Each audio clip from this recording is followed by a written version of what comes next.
Welcome to Grow Sessions. This is Tony Pavlakis with TSRgrow. I've got my good friend Tony Gallo from Sapphire Risk. How are you today, Tony? I am good, Tony. Awesome. Glad that you could set aside some time and jump on our podcast with us today. But why don't you, I know we talk a lot. Why don't you do a quick introduction for the people that don't know you? Because most people do know who you are. Thank you. So my name is Tony Gallo. I'm the managing partner of Sapphire Risk Advisory Group. We are the oldest national security consulting company in the cannabis industry. We just celebrated our 11th year anniversary, and we've worked with over 800 cannabis clients in 37 states. We do three things in the cannabis industry. We help with the application process in a lot of the states, helping people get their licenses, which is our phase one. Phase two is we help build out and design the security systems. We're not installers, so we work with most major install vendors. Proud to say we just opened our 157th cannabis location, and that could be anywhere from a grow facility, where the largest grow we did was 450,000 square feet, to a dispensary. We're currently in New York City. I'm working on a 800 square foot dispensary. And then the third is kind of the most important thing is we do the policies and procedures for day to day when it comes to security. Think of us like your security director would be. Robbery awareness, cash management, employee honesty, and this is a training program. We do on-site risk assessments. So really anything that you would think that you would want your director of security to do, we do that for a lot of companies nationwide. Well, that's you guys do a lot for people. I mean, it's pretty awesome. I definitely think that, when I see that Sapphire Risk was on the project, mostly everybody, like the people that I'm dealing with, they've worked with you, and that, I know it's going to be definitely a good setup, good plan. Like at least that there's some thought and understanding versus, not saying there's anything wrong with some of the smaller vendors or some of the people that are just trying to design it on a shoestring, or I don't know. It's pretty wild that some people put a lot of thought into it and other people just don't put any thought into it. And that kind of like segues into like what I was thinking about when we were chatting about the other day. What are some of the better practices in designing like the facility and the security? Like, as what should people start off with? I'm kind of curious and I want to apply for a license. We reach out to you early on, and where does it all start? Well, from the license aspect, obviously you need to meet state requirements. Every state has a state requirements, and a lot of times you have to meet city requirements. New Jersey is very strong when it comes to city regs, as we call Yeah, them. municipal agreements. Yeah, yeah, and you'll go into a city, could be California is another location, and the state may require certain security, but the city is actually requiring more. So, throughout the United States, the way it works is the state will make regulations and a city can actually add to it. They can't reduce it. So if your camera coverage has to be a minimum of 1 hour for whatever reason, the state, you can't go and say 30 minutes. It has to be at least an hour, but it could be 4 hours or something of that nature. So we'll help you with the actual regs and making sure you can get that license, or make sure you pass that city planning zoning board. And then really what comes into play after that is kind of a build out of the facility. And that's really where there's a wide berth of understanding. Your security system shouldn't be something that you just want to put in so that the state passes you. You want to be able to utilize that system throughout your business model, and we do come across people who are, look, I'm not going to be in the cannabis industry long. I just want to open up a quick little grow, and then I think I'm going to sell it real fast. I Yeah. don't know. I don't know if those are really our clients. And we're really in for the long haul. We have had clients that we've done build outs over 10 years ago, grow facilities. But if you're investing millions of dollars into a cultivation or grow facility, a lot of our thought process is let's give you a system that's really going to save you money in the long run by reducing people thinking of breaking into your grow, or people thinking of stealing. A lot of people don't realize that the majority of the losses in a cultivation facility occur in just one room in that whole building, and it's the trim What room. room would that be? It'd be the trim room. Kind of knew that. So they're And just putting, so like there's just staff just putting stuff in their pocket as they're trimming, or is it it's a more whole being thrown away? it could be a whole bunch of things. So, where do you want to review what's going on when your margins aren't there or your grow isn't there, and you think that you're producing X amount of product from a plant, and you really, at the end of the day, you don't, and you're like, well, how did that happen? And it could be employees, it could be the temporary trimmers there, it could be, like you said, people throwing away things that they shouldn't be throwing away. We see a lot of losses in a cultivation facility really occurring because there is a poor waste disposal program out there where the product is being disposed of, which either allows theft to occur or it's not being disposed of properly.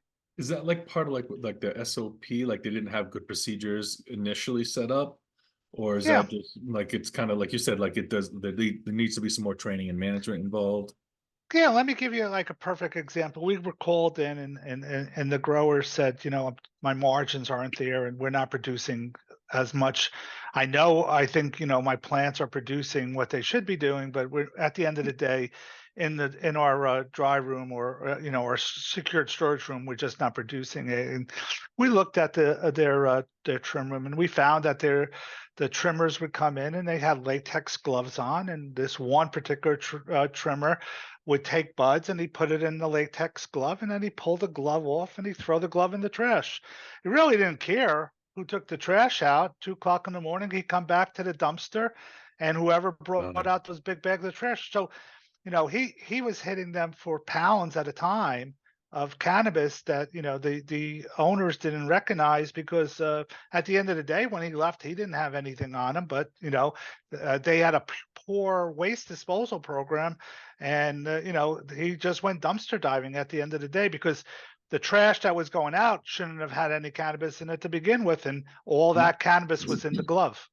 That's actually wild. I heard that in like I worked in another industry in the past, and that's what used to happen. Like they could be a sous chef or a chef in a restaurant, and they would actually take like a tenderloin, wrap it up in foil, throw it in the trash bag. They just come back at the end of the night, like they got tenderloins and ribeye. It's all wrapped in plastic and saran wrap and foil. They just take it out of there, and like when the trash goes out at night, that's where they're pilfering it, which is mind boggling. Yeah, that's crazy town. So in the trim rooms, they have to have cameras, right? Are they putting on like more cameras now in trim rooms? Well, it goes back to what the owner's mindset is. I would put more cameras in trim rooms. Now, on the flip side, I see a lot of grow facilities will get involved later on in the process, where someone will call us up and say, "Hey, the bid is way too high from the integrator." Remember, we don't install any of the equipment, so Yep. we work with every integrator across the United States. Could be our integrators, and whether it's AVS or Arcadia or Solink or someone like that. But what we find is sometimes more cameras hurt your security. So I'll talk to somebody and they'll say, "Oh, I have 150 cameras in my facility." That, to me, as from a security person who's been doing 30 years, indicates to me that you have a poor security system. So Really? Okay. more sometimes, because here's the logic behind that. Nobody looks at 150 cameras, No. because now your mind is just, your mind is out. So think about you and I were talking about the largest cultivator facility I did. We did one in Nevada. 450,000 square feet was the facility. Massive. 105,000 plants in the ground. So you're talking about, on a scale, they had so many plants in the ground that under federal law they were considered a drug cartel, believe it or not. Jesus. And but you're talking about a whole different project than, say, we do the 1 acres in New York State, where you're only can grow 1 acres of land. So Yep. So not every single security plan fits every single facility, Yep. whether it's a delivery process or a grow process or a manufacturing process, each one has to be really tailor made to that business. Yeah, for that business, for that town, for that municipality. I know that it's weird, like because we travel a lot too, and we go to a lot of different cultivation facilities, and depending on the state, some places it's not really that tough to get into them. Like some places it's, it's double, it's like there's a security, there's like an airlock, a security gate, you're talking to a person, there's a guard, there's a fencing all the way around it. Other ones it's like you knock on a warehouse door and the guy's like, hey, welcome in. Like it's pretty wild depending on where you are and how it kind of maps out like that. What kind of security, like, what do you see like inside the grow room? What are they doing for security? Is it cameras? Is it AI? Yeah. Or- So obviously, as cameras, we want to make sure that the cameras locations are not obstructed by the growth of the plant. Sometimes that could be problematic. We definitely have camera coverage at the entrances and exits of the grow room. Okay. Whether you have one grow room or 100 grow rooms. So there'll be that kind of focus. Usually there's a camera in the back that can determine what's going on. Again, alarm systems, we do have people that try and break in, come through the roof, come through the side. But we also have some intelligence. AI is starting to become more and more prevalent in helping the growers. You can have camera systems that can tell you the humidity inside that room, can alert you when that humidity reaches a certain level. They even have AI now that can look at mold and see if there's any mold that comes on the plant. So, security, something right now, and the growth of that with the camera systems can also aid in the actual business of the product too. So it's a twofold operation there, and obviously there needs to be some sort of a fire alarm or some sort of alarm system to alert you if not your lights, because your lights we've never had problems with, but other lights that we have. Well, one a light bulb explodes, Oh that yeah. that whole room is That whole done. room is garbage. Yeah, yeah. So, And then there's fire too. You hear like with the on ballast fixtures, fires happening in grows. I mean, it's it's not as prevalent, but I did think last year there was a pretty good sized grow up in Maine that just burned to the ground. And stuff started right. catching fire. Then the plastic, the tables, like, so there's just all of a sudden it's just a steamroll effect of just crap going sideways. And it's terrible. Do the lights affect the cameras in the grows? So I've been doing this 11 years, and and obviously people have been doing this longer. And I deal with I call them the OGs, the original gangsters, the original Oh yeah. growers. And there's a feeling on some of the old ones that the lights that allow you to watch the cameras at night, the put out Like the the RF. net infrared, it's Yeah, the yeah, night vision. yeah. And we've done some research on that, and what we've come away with, and we've never found that to be the case. The cameras are usually so far away from the plant that it doesn't affect the plan. But there is a lot of times where we get people who say, "Hey, I want you to remove, the that mechanism," in which you can easily turn that off, and then you just have the cameras at the front entrance. So when the lights go off at night, you may not see what's going on inside there as you should, but for the most part, that really doesn't affect the plans because twofold. First of all, it's too low of the ultraviolet, and second is it's too far away from the plant to expose it. But that is one of the things that every so often, sometimes more in California than I do in, like, say, New Jersey, I'll come across that comment. No, we don't. I mean, people have asked me a little bit about like even just like the lighting on the night cameras, or people have talked about like our lighting. Does that affect like some of it? It doesn't affect it all. It's quite funny, but I mean, or they're asking about certain aspects of it. What do you guys see right now in the space with like fire safety requirements? I know you do the full security and like a call like almost like a pre-planning for anything like it's risk mitigation type thing. Yeah, so we do risk assessments across the United States. More so on the West Coast, Colorado, Oregon, Washington, California, because they're more established. But we have done some on the East Coast also. Like I said, we've been in 37 states that we can support. What's interesting that I see, and it's I've been in the retail field, high risk security, pawn shops, jewelry stores, liquor stores, convenience stores, firearm stores, for over 25 years. It's interesting that the states or cities react when something bad happens. Oh yeah. And so when you have a fire at a grow facility, it'll affect that whole market. It could even affect it from a state level.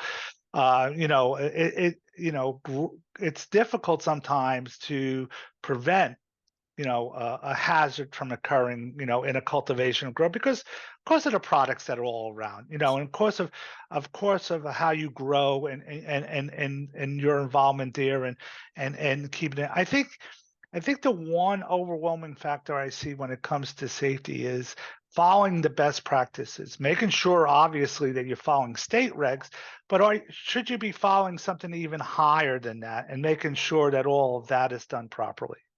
Yeah, I'm seeing like when I've been to some grows, and a lot of that, like you said before, with there's the state part of it, and then there's like the municipal part of it. There was like the state had some regulations for like fire suppression systems and how where irrigation should, not irrigation, fire suppression, watering should come through, in the event of a fire. And that was kind of weird. Like the state had certain requirements. This was a mass, and then the town said, we can't have a 4 foot wide tray. We want to have 1 foot wide trays so there's room between them, and it was again like you can't, the town can add more but it can't take away. But it seemed like the town said okay, because you submit it. It's not like we're flying by the seat of our pants. When you submit all your drawings and all your plans, and this is what's going to happen, you're looking for fire marshal approval, but then the fire marshal comes in at the the 11th hour, and it's costing these people a fortune. So it's kind of, it's disheartening sometimes when you see that. I see that a lot in Massachusetts is one of those states. Yes. The Illinois is another state when it comes to that. You need to be careful when you're building out your facility that you do meet those regs.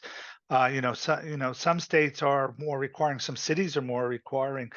One of the things that we find as an advantage from securities, we always get the local town approval when it comes to the police department or the fire inspector. So we'll try to partner with them during construction.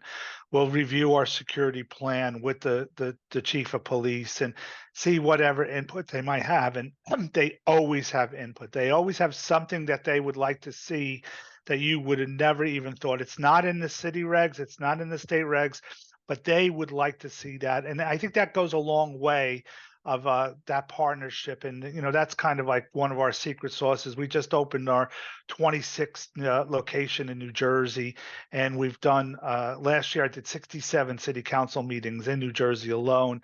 And Yep. that's one of the things that we pride ourselves on, is that when we go in front of the town, we can say, the chief has already reviewed it, or the fire inspector has already did a review, and he wanted us to add some additional fire extinguishers or something of that Some nature. type of sensor somewhere along the Yeah. line that you just kind of, but you're right though, it's building that relationship and building strong. I think that new licensee holders or people that are going to be getting into it, doesn't matter what side of the cannabis world, if you build a strong relationship with your town and municipality and your state, I think you'll have less headaches. Not like you're bowing down to a Caesar, but it's just one of those that if you can talk with the people and like kind of work through it, I think there's a lot of people do things and beg for forgiveness, and then there's no forgiveness, or they don't go and ask Mabel that's up the street if she's mines as a facility. They're kind of trying to sneak some things around, and it doesn't work that way. You just have to be open book with a lot of these towns. You know what a lot of people don't realize is you have to have an inspection. It doesn't make a difference whether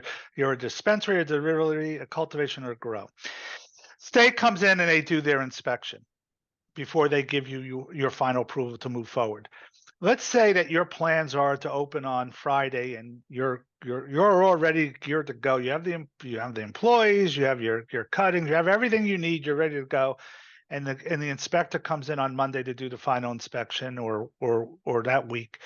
And he finds something that prevents you from opening. And he says, fix it, and I'll be back in 2 weeks. Well, but in those 2 weeks, you're paying rent. Oh, You're yeah. paying those employees. You were ready to open, more so I see this with dispensaries a lot. You just can't open now because he's not coming back for 2 weeks until you fix this. So that inspection is so critical. That it can make or break you literally whether you're going to be ever opening or not, depending on what they had. And I've had, I had a grow facility where the inspector, was Massachusetts a little more requiring, but the camera was able to look down the hallway and the camera looked down into the grow facility. But the camera did not look through the door. So you could see somebody going down the hall, going into the door, and emerging from the door. But for those 6 inches or 8 inches, you couldn't see him. And he actually made us move the camera. Now, luckily, we were able to do it without it preventing us from opening, but that would have been a factor that you would have never even have thought of, had, Wild. and that could cost you thousands of dollars because you Oh, have God, your, yeah. and a lot of times we'll get those calls, last minute call. I failed my inspection. They're going to be back in 3 weeks. It's going to cost me $30,000 just to keep the place open or do whatever we need to do. Can we get this fixed? And can we get it fixed overnight type of thing? Yeah, it is wild, like some of that, how that just stacks up. What do you see when you're looking at, when people are trying to do something on the short, we'll say like they're trying to cut corners, where do you see like what they should be paying attention to versus, why they're cutting corners? Well, I think what people need to understand, and like I said, I've been doing this for my whole career. My best salespeople are the bad guys because the bad guys are going to tell you what you've done wrong. You're going to call me later on and say, I own a dispensary. They came in through the empty building next door's side wall. I didn't realize I needed to have protection. They cleaned me out. I had a gun safe that I bought at Costco's or Walmart, and they came in with a diamond cut sword that you can buy at Home Depot, and I just lost $100,000 worth of product. I had an employee that I trusted, and he was our master grower, or he was part of the grow team, and I just found out that he has his own facility down the street, and he's stealing all my product, that kind of thing. So a lot of times, what I say to people is you really don't need your security much like insurance until you need it. But when you need it, it's going to be so important for you to have that you can decide whether to do it right the first time. Yep. And a lot of people do. The majority of the cannabis owners I know want to do it right the first time, or be prepared and man up, as I call it, when it comes back to bite you on the butt. It may not happen for 6 months. It may not happen for a whole year, but it's eventually going to happen. Gonna Perfect catch on. example. Well, perfect example was a few years ago, number of years now. We had those riots that were occurring across the United States, Hmm. if you remember, right? And we were involved with a lot of the review of those rights, and there were 87 cannabis locations, grows and dispensaries that were attacked across the United States. And of the 87, 23 of them had their safes breached or had their secured storage rooms breached because of poor design. The lock was poor, or there was sheetrock on the wall next to a $3,000 lock that you just went through. But of the 23 that were breached, and the ones that the safes were breached, none of them were safes that you would really want to use in a cannabis facility to store your cash or to store your edibles or your oils or something like that.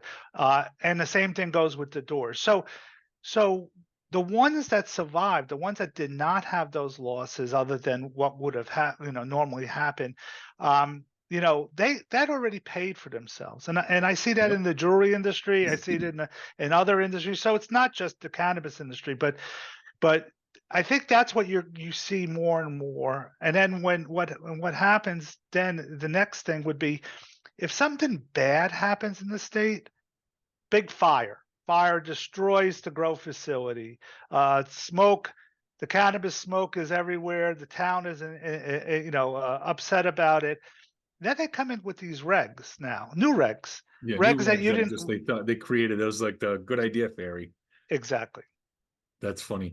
Like, well, that happened up in Mass with that place up in Holyoke. There was a big MSO that had like there was dust in the air, and that there was a Yeah, person that was allergic to it. All of a sudden, they started changing stuff around, like all your what's in your air filtration and all these things that no one ever even thought about. Where the person that was working there too, like, I mean, God rest her soul, the person passed away, but it was like, how did you not know when you started? You were working there for a while. How do you know that you didn't have allergies? Like, at some point, like you might have to know somebody that hey, I don't feel good after I come out of work. I mean, the dust in the air is into my sure. lungs, and I'm gagging.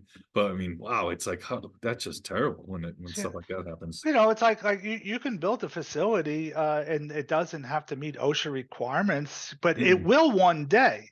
So is Yeah, your we're seeing what? that now. So what's your what decision do you want to make? Do you want to be that company that's just you're only going to survive a short period of time and you hope that somebody big buys you and that's your logic behind it, which I get it, I understand that, or do you want to do it right the first time and make sure that when OSHA comes in, because OSHA eventually will be there, whether it's a state OSHA, whether it's city OSHA, federal OSHA, do it right the first time. Same thing. My expertise is security, video alarms, access control, barrier security. You can do it right the first time, and maybe not have those problems or not experience the losses. Or you can call me later on when you do experience the losses, and then we'll come in and get it right the next time. We're seeing that a little bit now too.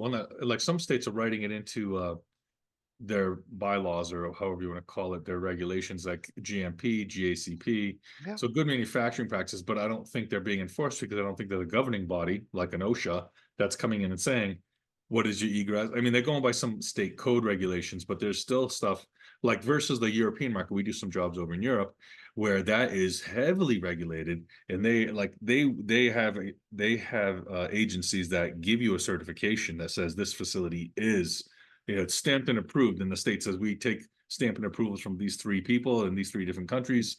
This is who needs to come in and inspect it. So I think it'll happen, like you say, you have to prepare your facilities. It doesn't matter what you're building, like what your exit strategy is. Like, is it a saleable product at the end of the day? You can build something, make a little money now, but don't right, build garbage. right. Yeah. What would be like if someone was trying to reach out to you guys, and like, is it someone that is just kind of curious that's like, hey, I'm thinking about getting into this because my state's going adult use or whatever, there's a social equity licensing and they're getting adult use. When they reach out to you or your team, what is their first like step? It's interesting. I talk to a lot of people and they say, well, when do you get involved? And I'm saying it's like two guys are sitting in the bar the night before and they say, hey, let's get in the cannabis industry. And the next morning they call their lawyer and they call us. And I have no idea why I get that call, but we get that call because I'll get calls and the people say, I think I want to be in the cannabis industry. I found you or someone recommended you and I need an architect, a grow, a lighting company, a POS company. We do a lot of work for clients even before we do security. So, our emerging markets right now are Minnesota, Kentucky, Delaware, and Rhode Island. That's this year's emerging markets. Mhm.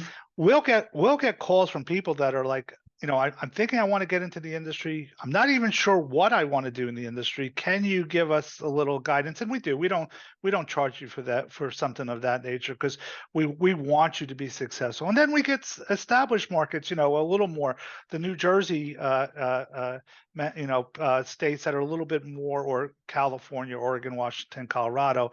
So it depends really on the bucket, but a lot of times we'll get involved with clients that you're like, wow, you've been with them 4 years and they haven't even opened yet. You've been with them for a number of years. Go back to New Jersey. New Jersey allowed cannabis to you apply for cannabis on March 15th of 2021. The date that's big in New Jersey. Um, we still have clients that we worked with starting in 2020, October, November 2020, are still in the process 4 years later of opening up their facility. Now, we opened 26 of them, but there's still, and it's being in the cultivation and grow. It's a great, are you going to be a big cultivator? Yeah. The 100,000 plant cultivator. You're going to be, I call them the IPA. Are you going to have 3 strands that everyone is dying to have? So again, it's a big project, but I always say to people, get us involved as early as you can. I can, we can. I just did a lab in Missouri, and the client asked me what kind of paint to put on the floor. And Yeah, that's pretty and awesome that they and yeah, trust you and that much. Sherman Williams sells an antibacterial paint for that's designed for perfect for the cannabis industry. And I explained to them how you don't have corners in your lab and it's curved so you can clean the floors. So there's a lot of times we'll get those calls and we're working with clients and it's really, really at the early stage of before we even get to the security part of it. Yeah, I love it. Yeah, we get in early too with a lot of them, and a lot of people too. Like I had someone just reach out to me. Actually, I'll pass this along to you too. But there was like a dispensary in New York. We've got this. We're signing on the property. It's 3,000 square feet. We've got some preliminary drawings. I'm like, oh boy, but like he's calling me about a dispensary, and we don't do dispensaries. We focus on, but primarily on the grow side of it. So he got my card somewhere, some trade show, and he reached out to us, which I'm fine with because I'll just pass it along to other people that do it. And we're fine with that. We do enough projects with people, but this has been great. I mean, it's very, very eye-opening to like learn a lot of the things that are going on. Like as people are starting to plan, like how when they get you involved, like you say early on, and then like you kind of start developing a strategy and a plan with them, not necessarily for them, but it's with them. You're trying to say this is the steps that you need to take. But I appreciate your time. I mean, this has been wonderful. No, I definitely appreciate us talking. You and I see each other all the time. The one joke we have is I've never been called Little Tony, and I'm Little Tony when I'm compared to you. So so now you're Big Tony and I'm Little Tony at I these know at these it events. is kind of fun. Uh, Yeah, I'm not the littlest of people, that's for uh, sure. But and, well, and I'm not the these littlest of people either, so I don't know what to do with Little Tony. Um, you're like, oh, Big Tony and Little Tony. You're like, I've never been called little. That's awesome. Well, what we'll do is we can post on our site on how to people to get a hold of you as we post a podcast. How can people, I mean, what is the best way? Is it through internet web inquiry? Is it LinkedIn, or is it a direct email, a phone number? So you could reach me at tgallo at sapphirerisk.com. Our website is sapphirerisk.com. And if you wanted to reach me by cell phone, my cell phone is 512-422-7600. And I'm pretty good at answering whenever you You're pretty call. much always available. Yeah. You always reply to the texts and calls. So I guess that would be you're really on point with that. But what's your next event that you're going to be heading up to? Are you Yeah. Tuesday, I head to Illinois. I'll be at NECAN okay? in Illinois, and then I'm visiting some clients. I'm going to go to. I'm a big baseball fan. I'm going to the Cubs game on Saturday. That'll be fun. Then the following week, I'm going to be at CWCBE New York City, Wonderful. which is a great event. And I'll be at the Yankees game in New Oh York. wow, So that's great. I love maybe it. I'll be at the Rangers Dallas Stars Stanley Cup game. Let's hope. Holy cow, that'd be so cool. But this is Yeah. great. Well, thank you again so much for coming on the show, getting our names out there and helping people wherever we can. And then this has been great. Thank you so much for your time, Tony. I appreciate it. Have a great weekend. You too. Have a great weekend. Take care. Bye. Bye.